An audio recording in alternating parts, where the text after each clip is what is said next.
A guilty verdict is reached in the trial of Diego Hernandez. The 24-year-old is being held responsible for the fatal strangulation of Lori Bray. Audrey Mayer has been covering this story ever since Bray was first reported missing 18 months ago. Audrey, how are Lori's friends and family reacting to this news? Greg, it is clear Bray was loved by so many people in the Laurel community. People filled the gallery in the courtroom today, and all of them nodded and embraced when Hernandez was found guilty. To the charge of deliberate homicide, guilty. After 2 hours of deliberation, 12 jurors find Diego Hernandez guilty of deliberate homicide in the death of Lori Bray. Hernandez has yet to admit to the crime, but the prosecution argues all evidence points to him. After she closed up the Cedar Ridge Casino in Laurel on October 1st, 2019, security footage shows Diego Hernandez getting into the passenger seat of Bray's car. She allegedly offered to give Hernandez a ride home that night, an act of kindness, the prosecution says, that would ultimately lead to her death. That same car is found abandoned the next day on Buffalo Trail Road with Bray's blood-stained clothes, her cell phone, empty wallet, and a box of Marlboro cigarettes, the same brand Hernandez was carrying the night of Bray's death.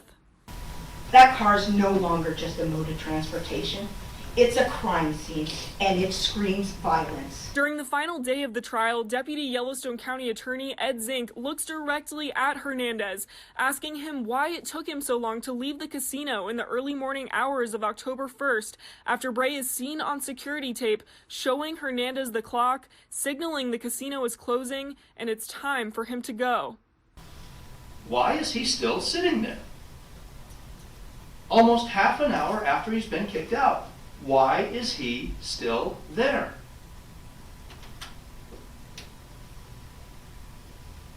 Over the course of the trial, the prosecution brought cell phone data, photos of scratches on Hernandez's face and hands, a wad of cash found in his room, and recently washed and bleached clothes into evidence.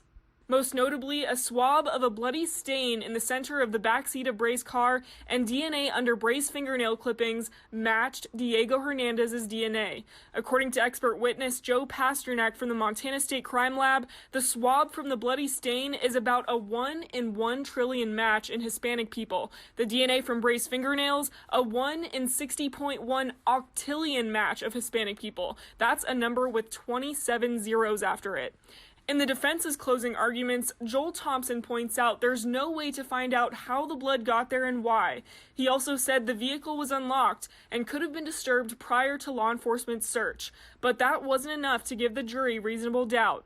At the end of the prosecution's closing arguments, a side-by-side picture of Hernandez's scratches next to Bray's beaten body is shown to the jury. The image is too horrific for television. Tiny Lori did not stand a chance that night. Now, this is just a summary of 6 full days of trial. To read all of our coverage on this, you can head over to our website. Reporting live in Billings, I'm Audrey Mayer, Montana Right Now.